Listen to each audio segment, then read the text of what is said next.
Haber iyi misin?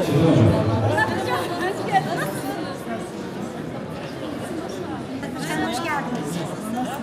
Teşekkür ederim. Siz sormanızı çok teşekkür ederim. İyi misin?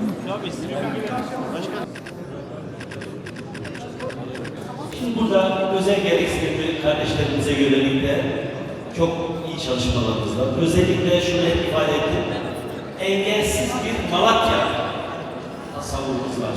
Hatta burada bizim belediyemizde görevli bir kardeşimiz var. Biz onu sahada çalıştırıyoruz.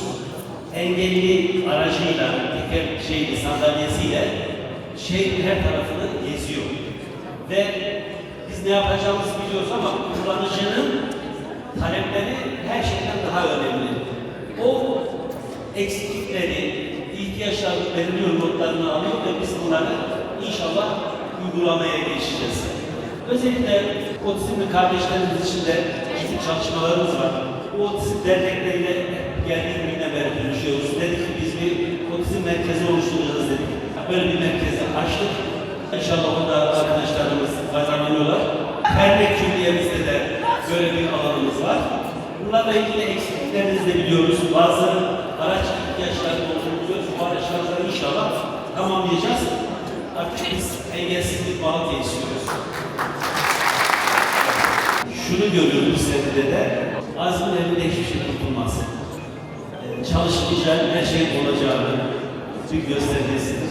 Ve burada emeği geçen bütün velilerimize de, hocalarımıza, velilerimize de ve bu iş içerisinde olan öğrencilerimize de hepsine teşekkür ediyorum. Sayın Başkanımıza teşekkür ediyoruz. Kurdelerimizi kesmek suretiyle serdiğiniz ağaçlar hayırlı uğurlu olsun.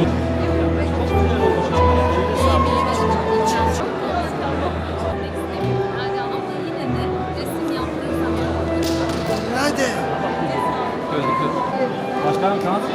Sahip yapmış. Tabii ya. Tabii. Çok güzel olmuş Eray ya. Beğendin mi ne demek? Eray tebrik ederim ya. Çok güzel olmuş. Güzel olmuş. Eline sağlık. Öğrencimiz.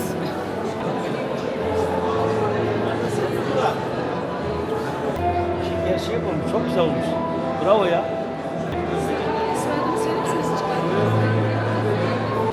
Biraz ya. Bir şeyler yapmışsın ya.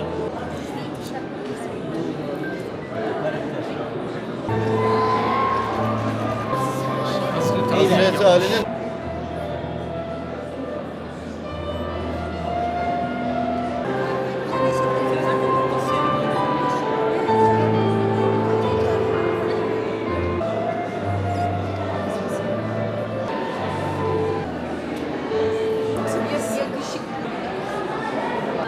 Özel eğitim merkezinde. Harikasın. Bunu mu sen yaptın yoksa?